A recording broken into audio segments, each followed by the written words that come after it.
બનાસકાંઠાના ડીસા તાલુકાના જૂના ડીસા ગામમાં ગ્રામ પંચાયતના વિકાસ કામોને લઈને વિવાદ વધુ ઘેરો બન્યો છે. ગામના યુવાન વસીમ ચાવડા છેલ્લા 6 દિવસથી ભૂખ હડતાલ પર બેઠા છે. વસીમ ચાવડાનો આક્ષેપ છે કે છેલ્લા 15 વર્ષ દરમિયાન ગ્રામ પંચાયત દ્વારા કરવામાં આવેલા વિકાસ કામોમાં લાખો રૂપિયાની ગેરરીતિ થઈ છે. તેમના જણાવ્યા મુજબ પંચાયતના રેકોર્ડમાં દર્શાવવામાં આવેલા અનેક કામો વાસ્તવમાં સ્થળ પર જોવા મળતા નથી. વિકાસના નામે થયેલા ખર્ચની તટસ્થ તપાસ અને સમગ્ર હિસાબ જાહેર કરવાની માંગ સાથે તેઓ હડતાલ પર બેઠા છે. મામલો ગંભીર બનતા ડીસા તાલુકા વિકાસ અધિકારી ધરણા સ્થળે પહોંચ્યા હતા અને રજૂઆત સાંભળી હતી. તાલુકા વિકાસ અધિકારીએ સમગ્ર મામલે નિયમ મુજબ તપાસ કરવાની બાંહેધરી આપી છે. સાથે જ ગામસભા બોલાવી ગ્રામજનો સમક્ષ વિકાસ કામોનો હિસાબ રજૂ કરવાની ખાતરી પણ આપી છે. જો તપાસમાં કોઈ પણ વ્યક્તિ દોષિત સાબિત થશે તો તેની સામે કડક કાર્યવાહી કરવામાં આવશે તેમ અધિકારીએ જણાવ્યું છે. જો કે વસીમ ચાવડા જિલ્લા કક્ષાની તપાસ અને સંબંધિત તમામ રેકોર્ડ કબજે લેવામાં આવે ત્યારબાદ જ તપાસ શરૂ કરવાની માંગ પર અડગ છે. હવે આ મામલે વહીવટીતંત્રની કાર્યવાહી પર ગામ લોકોની નજર મંડાઈ છે. જૂના ડીસા ગામ એ ડીસા તાલુકાનું સૌથી મોટું ગામ કહેવાય, શિક્ષિત ગામ કહેવાય.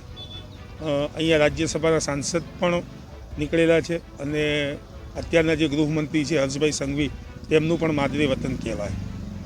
તેમ છતાં આ ગામની અંદર છેલ્લા 15 વર્ષથી 2010થી 2025 સુધીના કોઈ પણ જાતના ગ્રામ પંચાયતે વિકાસ કાર્યો કર્યા નથી. સરકારશ્રી તરફથી અનેક વખત ગ્રાન્ટો અનેક આવી છે, પરંતુ પંચાયતના અધિકારીઓ સત્તાધીશો સાથે મળી ફક્ત ને ફક્ત કાગળ ઉપર વિકાસ બતાવ્યો છે અને રસ્તા ઉપર કે ગામની અંદર કોઈ વિકાસ થયેલો નથી.